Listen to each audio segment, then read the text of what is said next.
Olá! A partir do próximo vídeo, você vai começar a ouvir eu e a professora Renata falarmos sobre energia primária. Provavelmente você já está acostumado a ouvir sobre energia elétrica, quilowatt-hora, que é a medida de energia que vem na nossa fatura de energia. Ou então em metros cúbicos, se você tem gás na sua casa, na sua edificação. Mas o que é energia primária? E por que a gente está abordando esse assunto? Bem, porque esse é um dos indicadores utilizados no novo método da Portaria 309.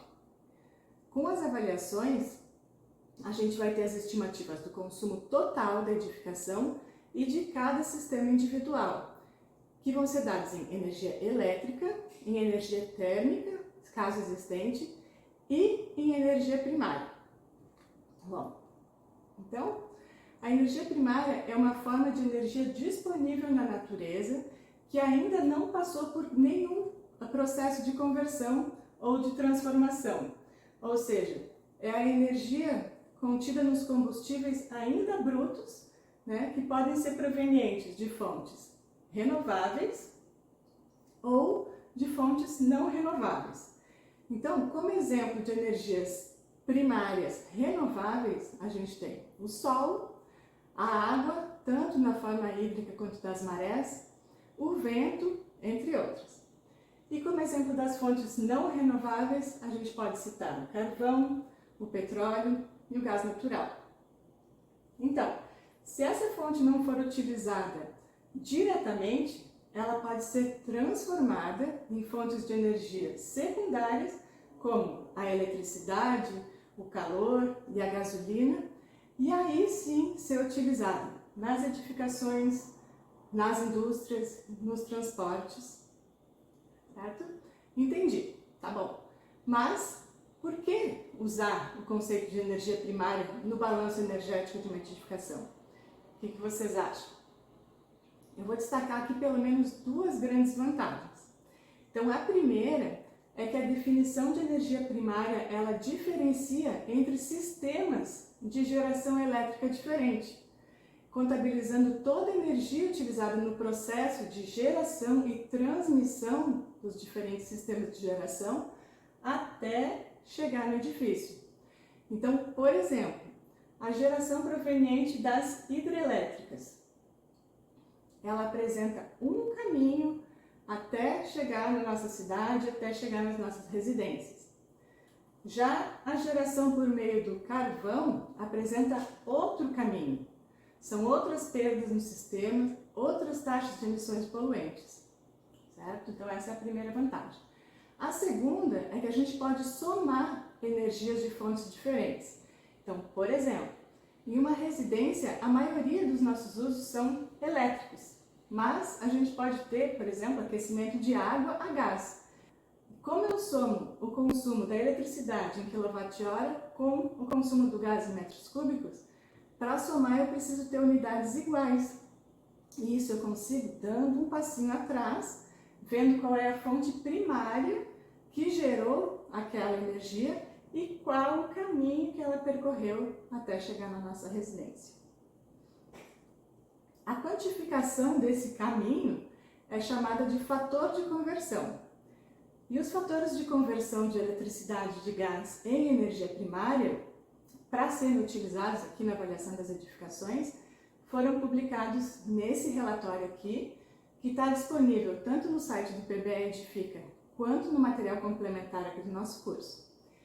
E esse relatório, ele foi elaborado pelo Centro Brasileiro de Eficiência Energética em Edificações, do qual eu e a Renata fazemos parte, e teve o apoio da empresa de pesquisa energética, a EPE.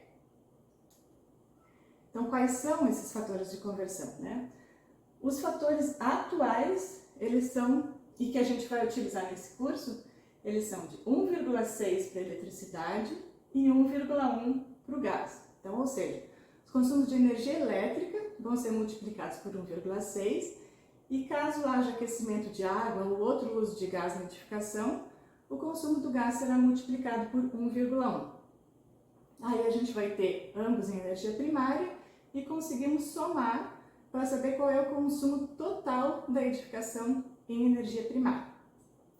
Bom, de tempos em tempos, esses valores são atualizados, porque as nossas fontes de geração de energia mudam.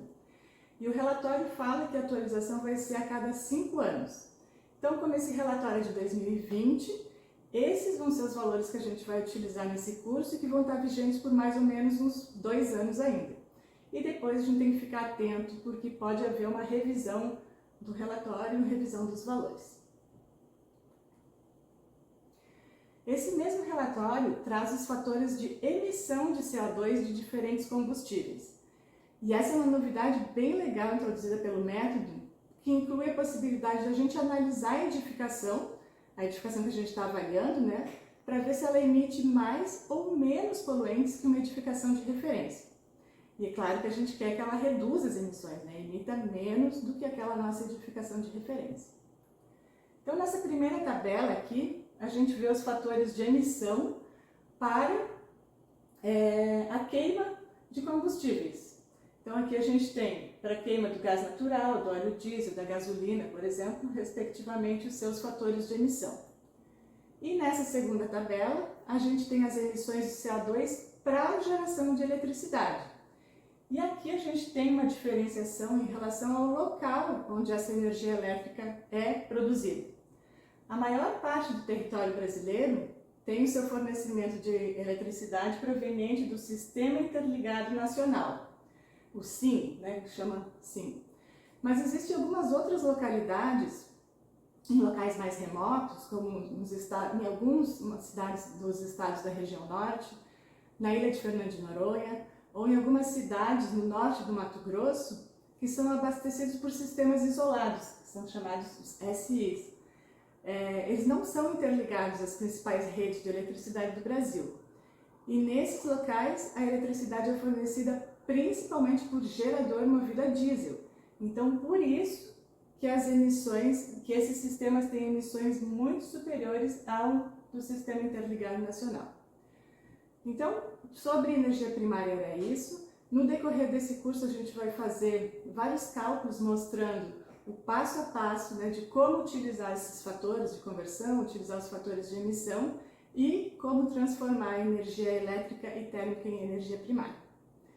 Então, por essa aula a gente fica por aqui e nos vemos em breve. Até lá!